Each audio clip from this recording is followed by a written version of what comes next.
નમસ્તે વિદ્યાર્થી મિત્રો, હું કૌશલ ભલગામિયા આ વિડિયો લેક્ચરમાં આપનું હાર્દિક સ્વાગત કરું છું. વિદ્યાર્થી મિત્રો, આપણે આમ 11મા ધોરણનો ત્રીજો લેક્ચર છે. સૌથી પહેલા લેક્ચરમાં આપણે કોમર્સનું મહત્વ અને વિદ્યાર્થી મિત્રો આપણે એકાઉન્ટ વિષયનો થોડો ઘણો પરિચય મેળવવાનો પ્રયાસ કર્યો હતો. ત્યાર પછીના લેક્ચરમાં વિદ્યાર્થી મિત્રો આપણે પહેલા પ્રકરણની શુભ શરૂઆત કરી હતી, જેમાં પ્રસ્તાવનાની અંદર આપણે નાણાંની જરૂરિયાત, નાણાંનો ઉદ્ભવ વગેરે બાબતો વિશે અભ્યાસ કર્યો હતો. વિદ્યાર્થી મિત્રો, ત્યાર પછી આપણે છેલ્લે બહુ મહત્વની બાબત ભણ્યા હતા.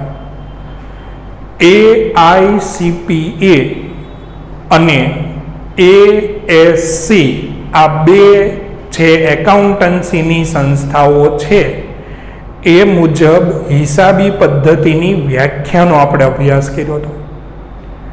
વિદ્યાર્થી મિત્રો, વ્યાખ્યામાં આપણે જોયું હતું કે એકાઉન્ટ છે એ ખૂબ વિશાળ ફલક ઉપર રહેલું છે.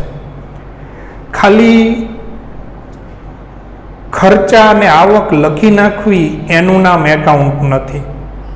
આપણે ભણ્યા હતા કે ભાઈ સૌથી પહેલાં તો જે નાણાકીય લક્ષણો ધરાવે છે એવા હિસાબી વ્યવહારો, એવી લેવડ દેવડને નોંધવાની છે, વર્ગીકરણ કરવાની છે, તારણો કાઢવાના છે, પરિણામ મેળવવાનું છે અને એ પરિણામનું અર્થઘટન કરવાની કળા છે. આવું આપણે ભણ્યા હતા. આ વ્યાખ્યા ઉપરથી આજે આપણે હિસાબી પદ્ધતિના લક્ષણોની ચર્ચા કરવાની છે. વિદ્યાર્થી મિત્રો, સૌથી પહેલા તમને એક સૂચના આપી દઉં કે તમે યુટ્યુબમાં વિડીયો જુઓ છો તો એમાં તમારા જમણી હાથના ઉપરના ખૂણાએ 3 ટપકાની નિશાની હશે. એમાં જઈ અને ક્વોલિટી 480p ઉપર રાખીને જો તમે વિડીયો જોશો તો તમને વિડીયો જોવાની ક્લેરિટીની મજા આવશે અને તમને સ્પષ્ટ વિઝ્યુઅલ આવશે. એટલે બે સૂચના છે કે વિડીયો ક્વોલિટી 480p પર રાખી વિડીયો જુઓ અને મારી ચેનલને લાઈક, શેર, સબસ્ક્રાઈબ કરજો. જરૂર લાગે કમેન્ટ પણ કરી શકો છો. હવે વિદ્યાર્થી મિત્રો, આજે આપણે હિસાબી પદ્ધતિના લક્ષણો, અત્યાર સુધી એટલે કે છેલ્લા 4 વર્ષને બાદ કરતા જૂના પુસ્તકમાં નામા પદ્ધતિ શબ્દ હતો. નામાના લક્ષણો એવું ભણવામાં આવતું.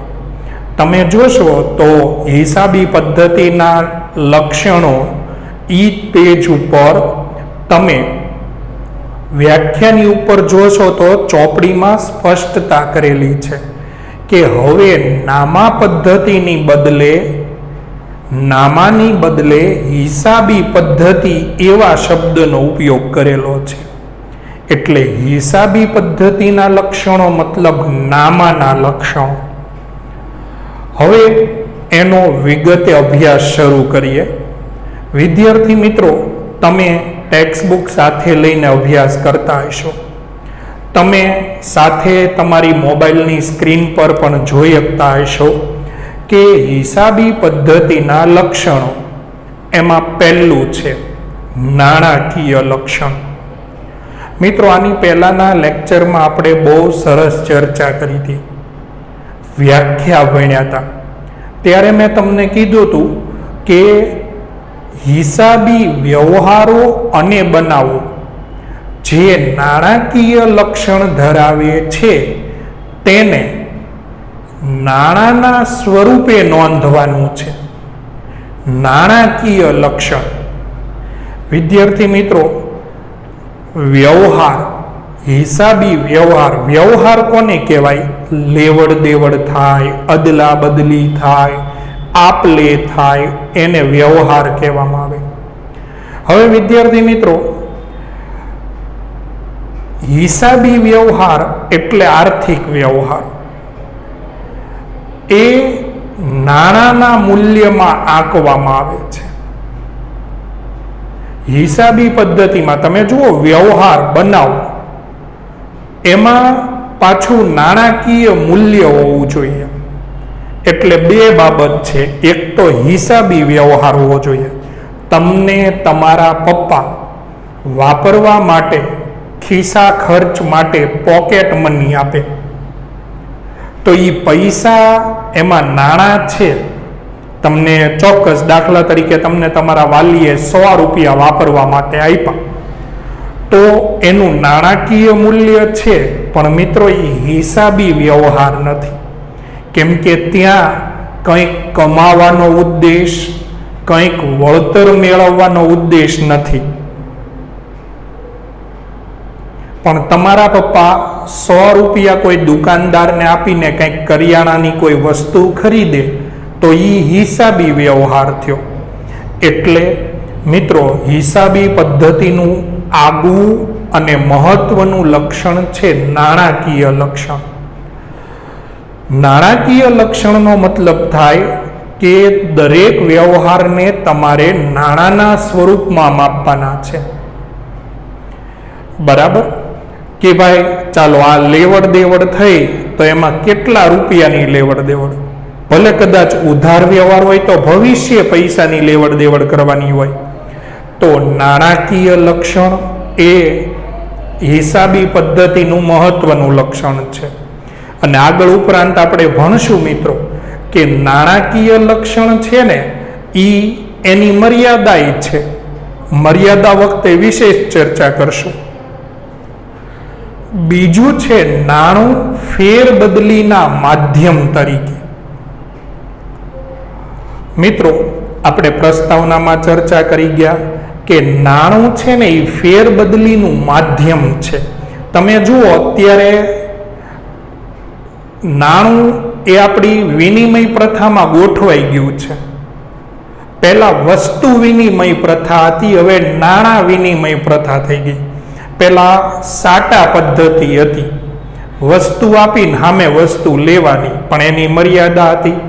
એટલે હવે નાણું એ ફેરબદલીનું માધ્યમ થઈ ગયું છે. મતલબ, તમે કોઈ વસ્તુ આપી અને નાણાં મેળવવાના છે. તમને કોઈ નાણાં આપે તો તમારે એને વસ્તુ આપવાની છે. એટલે આની પહેલાના લેક્ચરમાં મિત્રો આપણે ચર્ચા કરી ગયા, નાણાંથી વસ્તુ ખરીદી શકાય છે અને વસ્તુથી નાણું મેળવી શકાય છે. ત્યાર પછી વિદ્યાર્થી મિત્રો,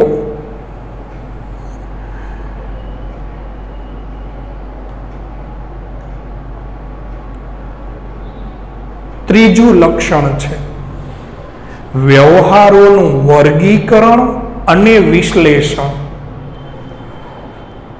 મિત્રો, મેં તમને તે દિવસે કીધું હતું, ફરીવાર કહું છું, હું મારો વિષય છે એટલે નથી કહેતો, જે વાસ્તવિકતા છે ને એનું વર્ણન કરું છું કે હિસાબી પદ્ધતિ એક આખી પ્રક્રિયા છે જે વિશાળ ફલક પર ગોઠવાયેલી છે. તો તમે જુઓ, વ્યવહારોનું વર્ગીકરણ અને વિશ્લેષણ કરવામાં આવે છે. ઓળખવામાં આવે કયો વ્યવહાર છે.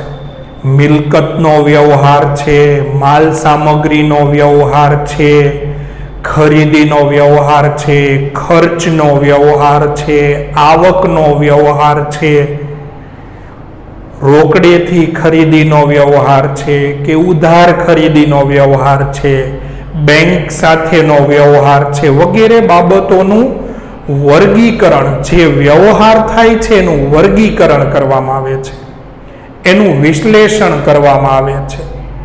આ વિશ્લેષણથી તમને ઘણા બધા વર્ષના અંતે જવાબો મળે છે.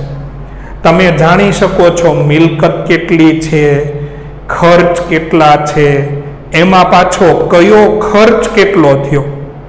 ખર્ચ એ તો તમે જાણી જ શકો કે કુલ ખર્ચ, પણ તમે એ પણ જાણી શકો કે વિદ્યાર્થી મિત્રો દાખલા તરીકે લાઇટ બિલનો ખર્ચ કેટલો થયો, જાહેરાત ખર્ચ કેટલો થયો, મુસાફરી ખર્ચ કેટલો થયો, ભાડે કંઈ લાવ્યા હોય યંત્ર કે મકાન બિલ્ડિંગ કંઈક ભાડે રાખ્યું હોય તો એનો ખર્ચ કેટલો થયો વગેરે બાબત.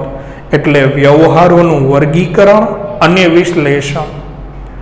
ત્યાર પછીનું લક્ષણ છે અર્થઘટન. વ્યવહારોનું અર્થઘટન. મિત્રો જે આંકડાઓ છે એને આધારે એનું અર્થઘટન થાય છે અને ખર્ચ આવકના તફાવતથી વિદ્યાર્થી મિત્રો નફો કે ખોટ પરિણામ જાણી શકાય છે, સમજી શકાય છે અને એ પરિણામમાં આવેલા ફેરફારોય તમે સમજી શકો છો.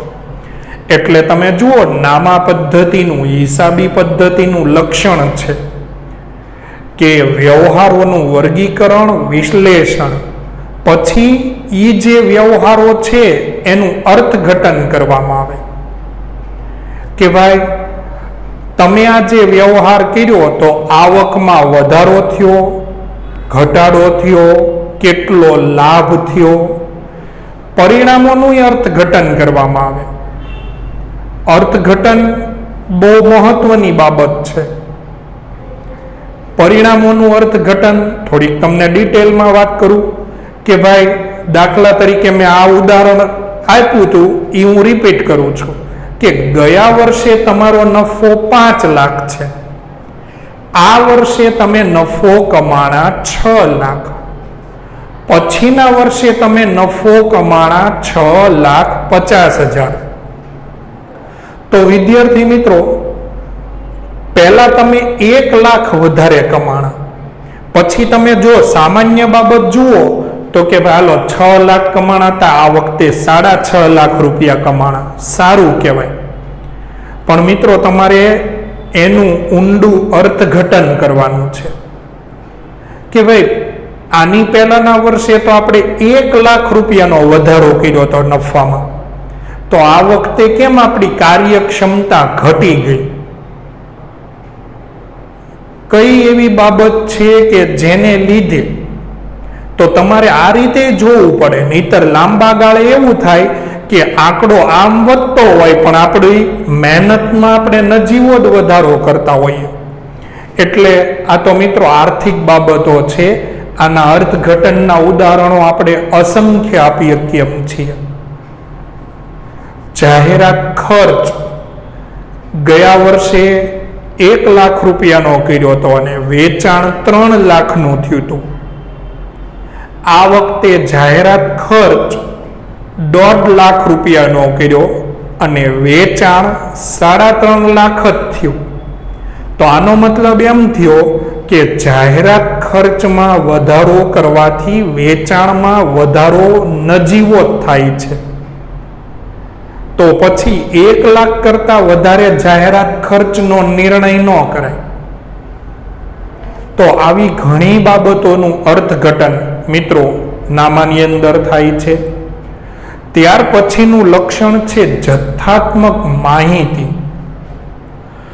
મિત્રો મેં તમને ઓલી વ્યાખ્યા વખતે કીધું હતું કે જથ્થાત્મક શબ્દનો મતલબ આપણે આંકડાકીય બાબત એવું લેશું, બરાબર? તો જુઓ તમને લક્ષણમાં આપ્યું છે કે ભાઈ જથ્થાત્મક માહિતીનું છેલ્લું વાક્ય વાંચો તો એમાં લખ્યું છે જથ્થાત્મક માહિતી એટલે આંકડાકીય માહિતી.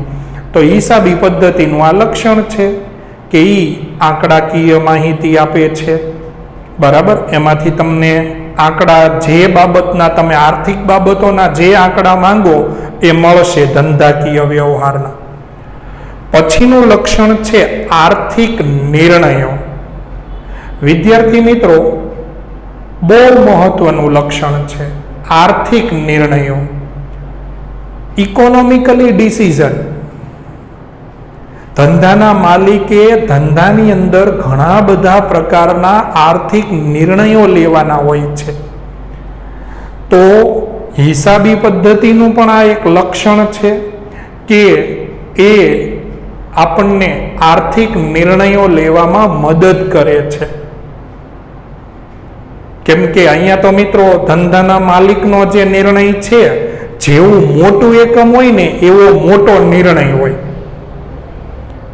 દાખલા તરીકે કોઈ કંપની છે, આપણે ઉદાહરણ તરીકે લઈએ રિલાયન્સ કંપની, તો મુકેશ અંબાણીનો જે નિર્ણય હોય ને એ અબજો રૂપિયાનો નિર્ણય હોય. તો આ નિર્ણય પહેલા એણે આપણી ભાષામાં કહીએ ને તો લેસન કરવું પડે, હોમવર્ક કરવું પડે, આંકડાકીય માહિતી જોવી પડે, એના આધારે બધી ગણતરીઓ જોવી પડે અને નવું ડિસિઝન લેવું પડે. કારણ કે રોજના લાખો એકમ બનાવતા હોય. હવે એમાં ખાલી 50 પૈસા વધારવા ઘટાડવાનો નિર્ણય એ આંકડો કરોડોમાં આવતો હોય. તો આર્થિક નિર્ણયો એ પણ હિસાબી પદ્ધતિનું એક મહત્વનું લક્ષણ છે. ત્યાર પછી વિદ્યાર્થી મિત્રો, ઐતિહાસિક માહિતી. ઐતિહાસિક માહિતી મતલબ જૂની માહિતી, ભૂતકાળની માહિતી.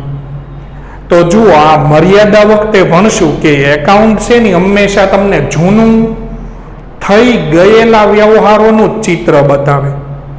અત્યારે લક્ષણોની ચર્ચામાં એટલું કહું કે હિસાબી પદ્ધતિમાં દર્શાવેલી બાબતો ઐતિહાસિક હોય છે.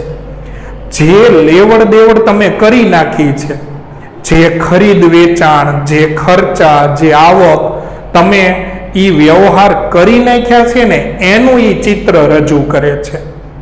એટલે વિદ્યાર્થી મિત્રો તમે જુઓ તો એ નામા પદ્ધતિનું એક મહત્વનું લક્ષણ છે કે એમાં રહેલી માહિતી ભૂતકાળની માહિતી હોય છે, ઇતિહાસ બતાવે છે, ઐતિહાસિક માહિતી હોય છે. હવે તમે ટેક્સ્ટ બુકમાં જોશો ને તો તમને સ્ટેપ આપ્યા છે કે સૌથી પહેલા તો નોંધણી થાય. સૌથી પહેલા એક કોમન ચોપડો હોય, બધા વ્યવહાર એમાં લખાય. પછી વર્ગીકરણ થાય અલગ અલગ ચોપડામાં. પહેલા બધા વ્યવહારો એકારે નોંધવામાં આવશે, પછી એનું વર્ગીકરણ થશે કે ભાઈ ખર્ચ લખવાનો ચોપડો અલગ હોય, આવક લખવાનો ચોપડો અલગ હોય, મિલકત લખવાનો ચોપડો અલગ હોય. પછી એમાં તમે વર્ગીકરણ કરીને બધા વ્યવહારો અલગ પાડશો, પછી એનું વિશ્લેષણ થશે, પછી એનું તારણ કાઢવામાં આવશે કે ભાઈ હાલો આખા વર્ષનો વીજળી ખર્ચ કેટલો, આખા વર્ષનો જાહેરાત ખર્ચ કેટલો, આખા વર્ષની ખરીદી કેટલી, આવા તારણ કાઢવામાં આવે. પછી મિત્રો એનું અર્થઘટન થશે, અર્થઘટન ઉપરથી અહેવાલ નક્કી થશે.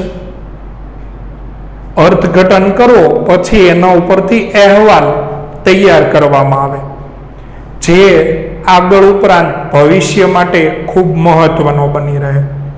તો આજે આપણે ચર્ચા કરી એ વિદ્યાર્થી મિત્રો આપણે હિસાબી પદ્ધતિના લક્ષણોની ચર્ચા કરી. હિસાબી પદ્ધતિના હેતુ એનો મિત્રો આપણે અભ્યાસ કરીએ. હેતુ, ઉદ્દેશ, ધ્યેય. આ પ્રશ્ન તમને આવી રીતે પૂછી શકે કે હિસાબી પદ્ધતિના ઉદ્દેશો જણાવો, હિસાબી પદ્ધતિના હેતુઓ જણાવો, હિસાબી પદ્ધતિના ધ્યેય જણાવો વગેરે. હવે પહેલું તો હેતુ અને ફાયદા લગભગ હરખા જ હોય. એટલે આ પ્રશ્ન જો સારી રીતે તૈયાર કરશો તો હિસાબી પદ્ધતિના ફાયદાઓ એ પણ તમે સરસ રીતે તૈયાર કરી શકશો. હિસાબી પદ્ધતિના, કારણ કે તમે જુઓ જે હેતુ હોય ને જ ફાયદો હોય, અથવા ફાયદો થાય ને એવો જ હેતુ આપણે રાખીએ. માણસનો સ્વભાવ છે, બરાબર.